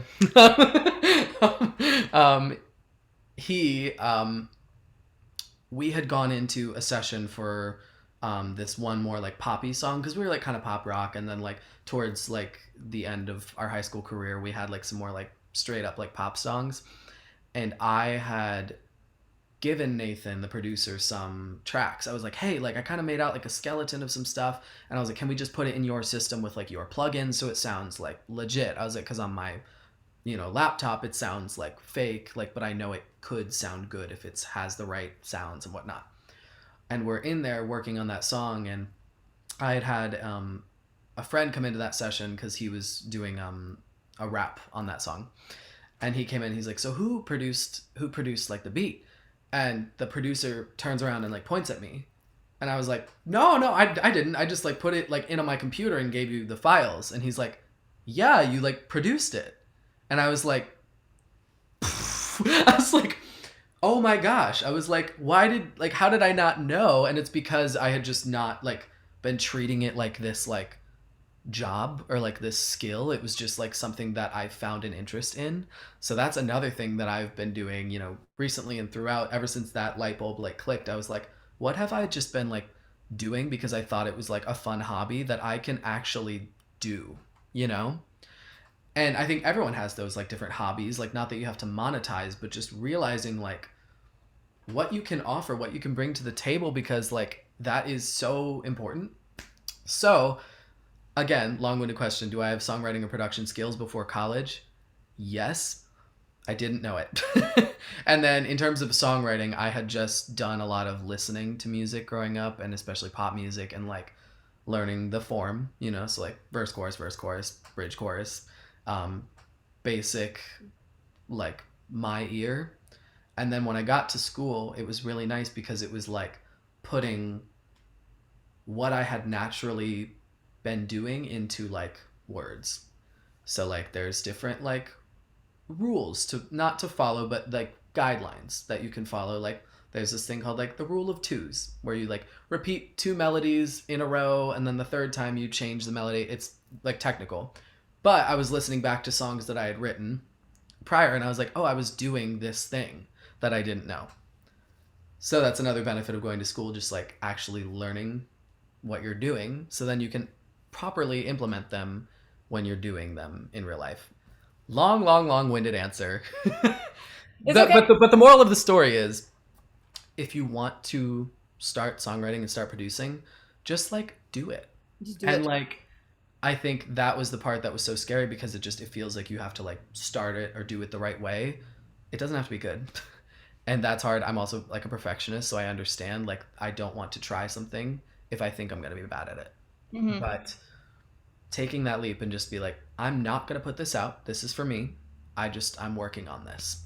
And if it ends up being amazing, you can put it out. You can show people. That's great. Right. But like, if you just make that commitment to be like, I'm doing this to better myself or to just get some stuff out creatively, that's good. So you just have to start. Mess around on a computer if you want to be a producer. Also, get Splice. Splice is $10 a month, which I know if you're not working a job, that's a lot of money because you're not making income. That being said, Splice is where it's like Spotify for like samples. So, like, when you're a producer, you have different like sample packs and like kick drums. So, when you're making a beat on your computer and you want the beat to go like kick, snare, you have to have a sound for that kick. And GarageBand has a lot of them built in. Splice has stuff in there. Anyway, look into Splice. I'm not going to go on a tangent about that. That changed the game for me. And that was a huge, like, oh my gosh, why had nobody ever told me that? So I'm telling you that. Look Good. into Great. it. Good. Oh, before I get to the next one, did you? So yeah, I like how you said you don't feel like if you're making songs and you're just experimenting on your own, you don't necessarily have to put them out yet until you make something you really like, or 100%. And yeah. that's another thing when you're writing your first songs, it feels like you can never do it again. And that was my problem where I was like, if I write this song, I need it to be great because I don't know when the next one's going to come. It will. So that's another thing is it's just like songs are 3 minutes most of the time, right? You will be able to, if you can write one, you can write thousands. So don't be afraid. Don't be I like afraid. that. I Don't like be that. afraid. Good. What did you do to mentally prepare yourself for LA? We talked a little bit about it, but like mentally, you know. Mentally, I because LACM started in October, which because they're on the quarter system, I had a lot of downtime between like August, September when everyone left for school. I had like a full month and a half where I was alone in Ohio, in my hometown, and just like sitting there like, wow, I can't wait to start the thing. Like I'm just like I've been out of, high school since May and I'm just sitting here now. And I think that downtime I did a lot of just like a lot of working on music. And I think like just getting to a place where I was like, I wasn't like, well, I need to get better before college. It was just like, well, I got some time here in my last summer before college. So let's just do what I want. And I think that was another thing is I remember that summer like making an active effort to enjoy. And I think that's with a lot of life, just making an effort to be present and like not wish it away. And at the end of senior year, I was like, you know what? I'm soaking it all in. Let's, we're gonna the good and the bad. This is the last time we're doing it. So we're just gonna be here, be as present as possible. And I remember past few months I've been reminding myself of that with college because I'm eager to obviously get started and, just like work. But I'm really trying to take it slow and be like, listen, like let's see where we're at and enjoy that because you're not young forever either. So like I'm 21. There's a lot of things that 21-year-olds can do that 27-year-olds can't, give it 5, 6 years. So I think just like realizing where you're at has helped me mentally, not only before I went to LA, but just in general. But especially right before I had moved, like really recognizing the things that I loved about my hometown, recognizing the things that I was looking to move away from, um, and just going in with the best outlook. No expectations. Like don't think it's going to be this magical moment. It's just a city. And that being said, it is a city that has a lot to offer and I love it here and the weather's phenomenal. But I think just going in, realizing that this is such a good opportunity and being able to be grateful for every step of the way, for the nervous times, for the I don't know if I can do this times, just realizing like, wow, it's really cool that I am able to be here, regardless of how you got there. It's really, really just that gratitude. That helps me a lot in terms of like easing my anxiety, where it was like, oh, I'm nervous about my roommate. I'm nervous about, this the college and, like all the things you worried about for college and moving to a big city and a city with a lot of talented people. Just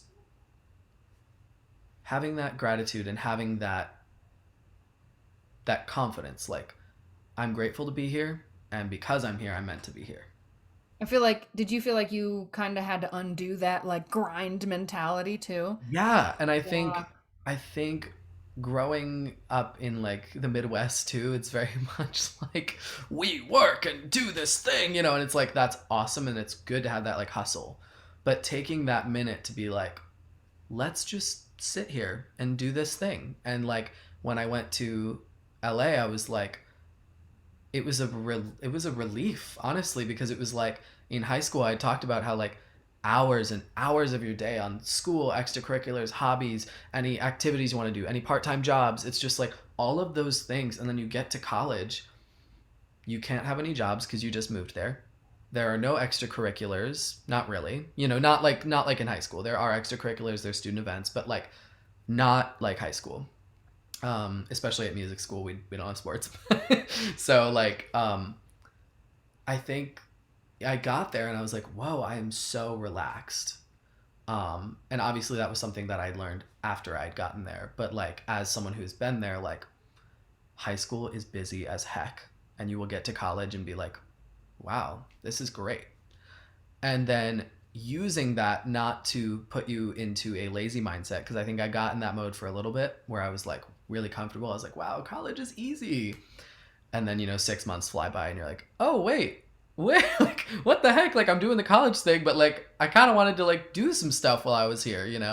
So using that, taking that time to get acclimated, using that, but then using your ability to grind and your ability to do 5 million things like we made kids do in high school, and using that energy in ways that you want to and that will further what you want to do. Yeah, absolutely. Good. We have like 4 questions left. Okay. Woo, woo. So, did you build your own recording studio and did your school like help you at all? So I did, yeah. So funnily enough, like a home studio in 2021 now is very simple. And I think we're seeing that throughout LA, throughout the entire music industry, like so many things are made at home. Like you hear a lot of TikTok artists doing songs that were made in their bedrooms. Billie Eilish, Phineas, all of their music is made in a bedroom. They don't like to work in studios. And because we can make quality music, all of my music is made in my house. Um, because you can make quality music in a house with not a lot of equipment, it's really not a lot. Um, it's a really good time to come into music because it's just so accessible to make good music from without that much like upfront cost, because initially like 10, 20 years ago you had to go to a studio. There was nothing that could compare with the sound of that, so taking advantage of that. But I did the bulk of my own equipment, and I was able to ask faculty and be like, hey, like, is this a good thing? Like, do I need XYZ? And usually the answer was no. Because you go to a studio and they're like, we have this amplifier and this thing, and like all of that's great and it does help, but then you can make a good, depending on the type of music you're making, a lot of it can be made on a laptop. Yeah. But you learned some of all that stuff in your classes too, like Yeah. the basic setup of what you need. Yeah, and that was good. Like I think initially it was like first quarter, one of the classes was like um working in Logic, which is like the pro version of GarageBand, which is, again, if you start with GarageBand, a very easy transition. So starting in GarageBand, going into Logic, we had like an intro to Logic Pro class. And in that class, you're all working on like an iMac, and you can see there's this little like box thing, and like you can pretty much do everything with that one little box and your computer. Nice. But it's good.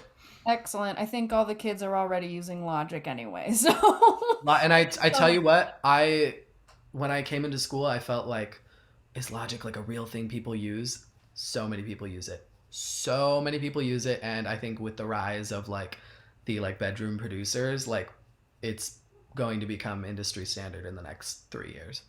That's absolutely. my prediction. Just saying it. What's industry standard now? Pro Tools. Pro Tools still. Okay. Because it has Still. been for a long Yeah, time. no. Yeah. I think right now though there's a lot, because there are so many people on the come up just out of nowhere. You come into a studio and it is very like flexible. So like I've gone to a session where I've been like, "Oh, I work in Logic," and someone was like, "Oh, I work in Ableton." Someone was like, "I work in Pro Tools." So then you just kind of like, "Okay, for this one, why don't you sit at the desk? We'll work in Pro Tools and we can all just throw out ideas." Stuff like that. Nice. That's cool. Hmm. Love that. So what are your plans? I hate this question for myself. What are your plans after college? Do you do you have a 5-year goal, a 10-year goal? Well, thanks for asking, because I recently kind of do. Okay, so my plans after college, I am in a position where I am making money doing music production, which is really a great place to be in, because for a lot of like, not quick cash, but it's very much like you do this thing, you get paid for it. Whereas like songwriting is very much like you do this thing, you hope some artist wants it. If they want it, great. You hope the song does well, so then maybe you can get paid for it later. It's very, it's a long game. And I'm also doing that.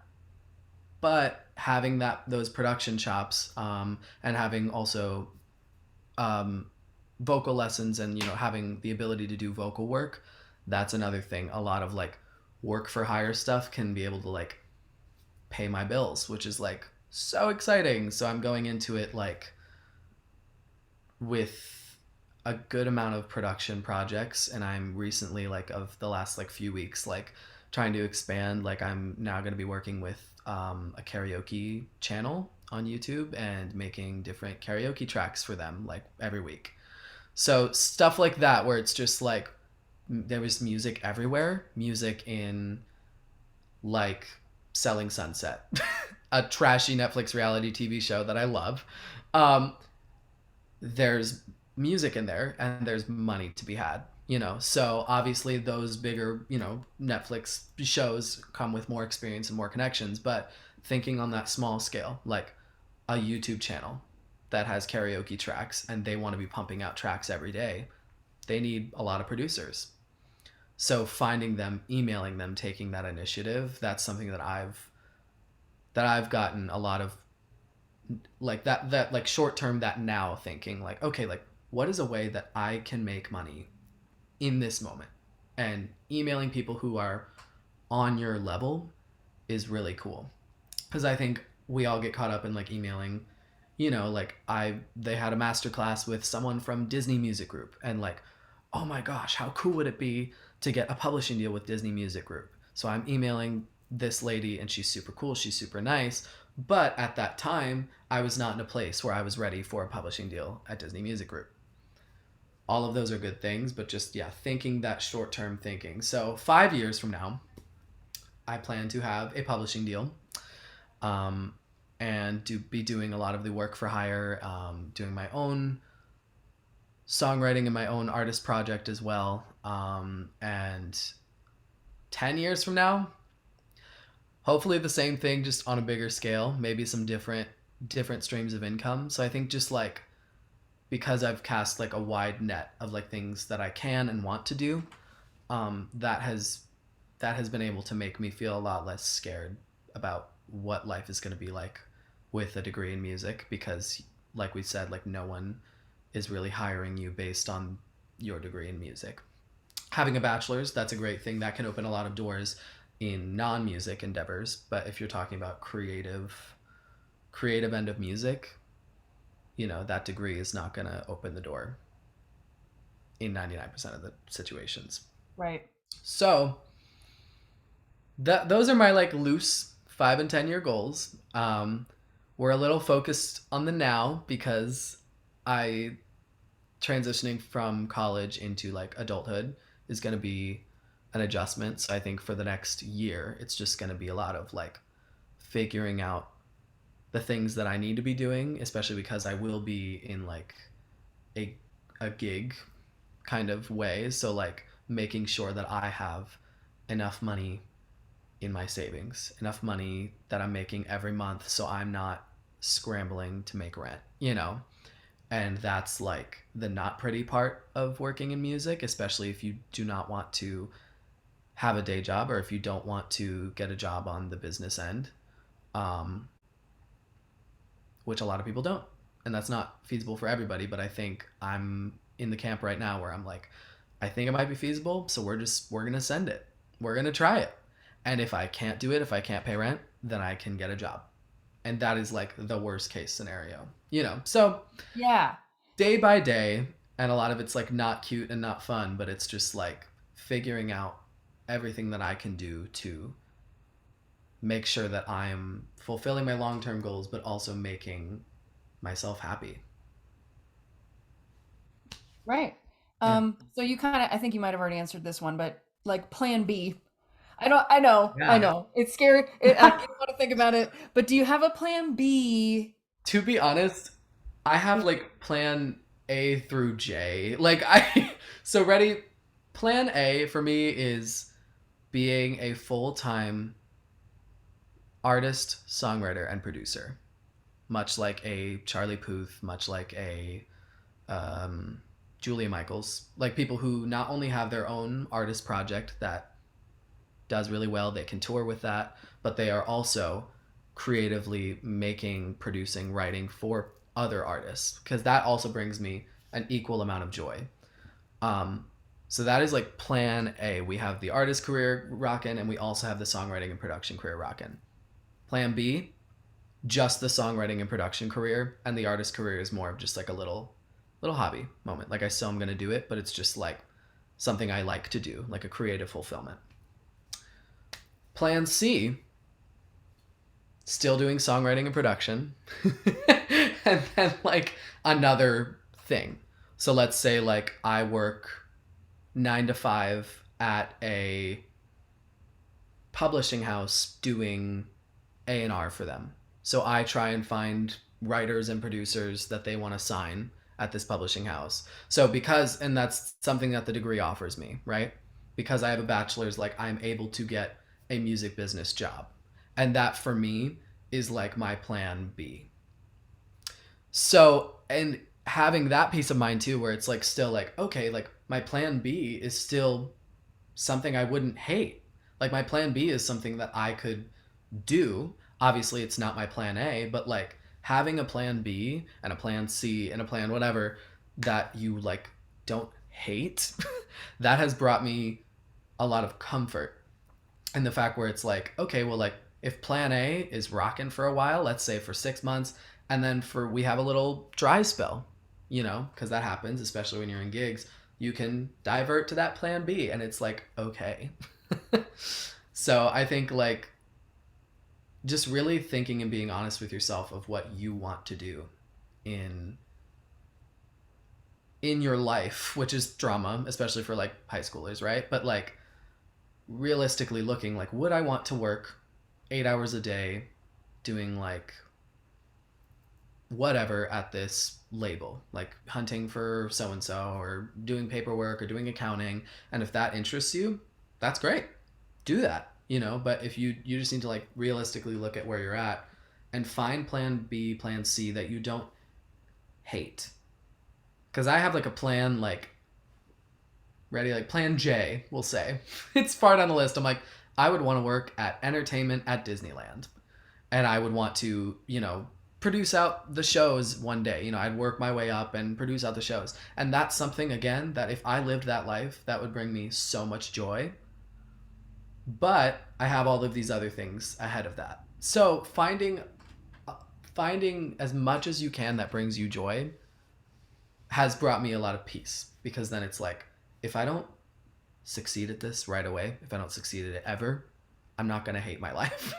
Right. Because it's scary. It's so scary. I feel like in my case, plan A was I get my music education degree and then I find myself in a elementary, middle, or high school as the head of that music department, and that's like what I'm doing, and I'm working with the kids every day and I'm doing all that, and I have my cushy like salaried position with Yep. benefits and all of that stuff, and I get retirement Yes. and all of it, right? And plan B was teaching on Mhm. the in private lessons, but now look what I'm doing. Yeah. And some of that too, like I didn't figure out what plan B or even plan A necessarily was going to be until later. Like Yeah.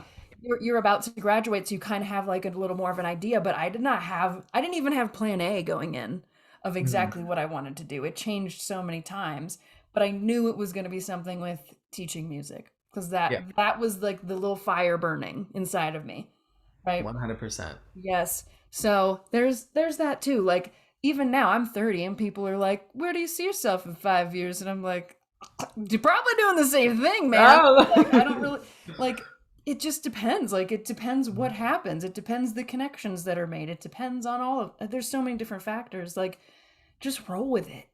Yeah. Just That's roll the with other it. thing. And I Yeah. think, like, if you find yourself in a position to try something, try that. And if that was, yeah, what if that was teaching lessons? You tried that and now you're like doing that, and that is something that you could also fall in love with, the thing that maybe you didn't know about or you didn't think that you were going to like as much. I think like that's also just, yeah, being open, especially when you're in a creative music field doing something that's not, yeah, it's not super like salary retirement cushy, like business, whatever. Like I think it's open, it's good to keep open with, yeah, with everything. Yes. Okay. So we've some of these questions are going out of order because we've talked about so many things. Let me see. Gig economy you've talked about. Um, Let me ask you this one. I noticed a lot of music venues are 21 plus now, Mm-hmm. right? This seems like weird because I feel like it's literally just happened recently, which is strange. Yeah. Do you see this as an obstacle for young musicians to start gigging and getting their presence out into the scene? Because it really wasn't the case for your older brothers. Yeah, it is, and it was a huge obstacle when I moved here and I was 18. And granted, I didn't have a sense of my artistry or my sound as, me, my Drew Lewis, my solo project. So that was a big roadblock, but there were barely any venues that would have taken me anyway. And literally, I turned 21 6 months ago, and I've had like two shows. I have one in January, and I think like I wonder what. Granted, COVID had happened right in 2 years that I've been here out of the 3.5, and the first year was me figuring my stuff out. So I don't know if I chalk it up entirely to that, but it was a roadblock. Like if you came out here at 18 and you had been gigging in your hometown wherever, um, and you were ready to hit the ground running and play some shows, it might be a bit more difficult. I know as a performer, there's usually leeway. Like if they want you to perform, if you know a promoter at such and such club, you can tell them like, hey, by the way, I'm underage, and they can usually figure out a way, put a giant X on your hand or whatever, like figure it out. But I do see that being a big roadblock, and even just networking in general. Like you under 21, you can't go to these music showcases. You can't go to these like industry events where it's just like they just happen to be taking place at a bar, which is frustrating. And I've noticed since turning 21, like exponentially, like my network increasing and me getting gigs and all of that happening. Also COVID happening at the same time, but COVID, restrictions lifting at the same time. But yeah, it is a roadblock and it sucks, but not impossible. And I think like it's good to keep in mind, especially if live music is something that you really want to do. um, that that will be an obstacle. Yeah, for sure. Because I'm like, there's some shows and stuff happening that I'm like, I have students who are like 18, 19, like they would love to see these shows coming in or this artist coming in, but I can't even like invite them Hmm. because it's like, you know, And that's a bummer. it is a bummer. It really is because I did not have that experience. I was going to like everything at 15. Yeah. And I think it's really refreshing because yeah, I think like a lot of places have the ability, like if you're under 21, you can get in. They just, you put the X, you can't get the alcohol, obviously. And I feel like that's how it should be because like I don't know. I think yeah, there's a big benefit to being able to be exposed to music, and put into those situations where you might be able to meet people. And it's hard. So, Yeah, I find it frustrating. yes. Okay, last question. Very last question. Thank you for doing this, by the way. Before we Of get to the last course. question, oh, tell us, tell us, do you have an album coming out I have an EP coming out. Yes. in December? In February. Okay. Yes. I couldn't remember, honestly, with when. 'Cause I thought you had something in December coming. No. No, I do. No. I was playing around with some ideas, but no. Okay. Hmm. So February for the EP, and that has February. like blocked and It's going to be all new stuff. oh, it's new stuff. New stuff. Yeah. So I've taken a few months off to kind of, because I've been doing singles for, however many months. And I'd taken a while off to kind of reassess where I was at, what I wanted to do. And I think this is a cool way to kind of come back and be like, Yeah. this is me, and here's 5 songs to showcase that new Did me. you? How did you come up with your timeline for releasing the singles? Um, Big thing now with TikTok and all of these people releasing music all the time is to release 6 to 8 weeks at a time. So if you have a single come out, 8 weeks later you should have another one coming out. That's what I For a want to know. lot for a lot of people, that's not feasible. Yeah. Money, time, promotion, all of those things, it's very hard to do that. Hmm. But I think before you put out a song, think about that timeline. Be like, if I put this out now, in 2 months, can I have another one? Right. Just good to keep that Right. momentum and keep your listeners listening and give the people what they want. They want Give more people what they music. want. Exactly. Okay. Tell me about your college experience outside of your classes and coursework, like student life, clubs, things. It doesn't have to be music related at all, social aspect. Yeah. College, especially at LACM, was very non-traditional. Like I had had a lot of friends go to like state schools, and when I visit them, it's like totally different. And I am really glad I didn't go to a conventional school because I think He going to calls it fake. He calls it fake I college. do. I call it fake college because I go to like some of my friends go to Ohio State University, the and I and I go there and I'm like, this is so bizarre. To me, it feels like this weird, like 4 year long like rehab where you like do this thing for 4 years and then you start your real life. And I know that's not the case. Like there is internships and you do things like it's not this like stop sign, but it feels like an alternate universe. And while that is really cool, and I think like a college experience is really building, for your character and just, learning about yourself and learning how you interact with other people. I think I got that. But at the same time, I am going into real life in 3 months. And I feel like I've been doing like a half and half real life for the past 3 years because I've been like, the first year I was here, I was in a dorm, but it was an apartment complex that they had bought out and made dorms, and it was very much not a dorm vibe. We just all happened to like live there and go to the same school. So there was that community, and there was that, I got to that whole first quarter, especially, it was like, we were all hanging out at each other's dorms, but like once, the dust kind of settled, we were able to live more like we were musicians who happened to be in school. And I think like that mentality is going to make moving into adulthood a lot easier because I'm seeing that already. Like, okay, like I have class right now, I'm taking however many credit hours, it's about 16 hours a week of class time.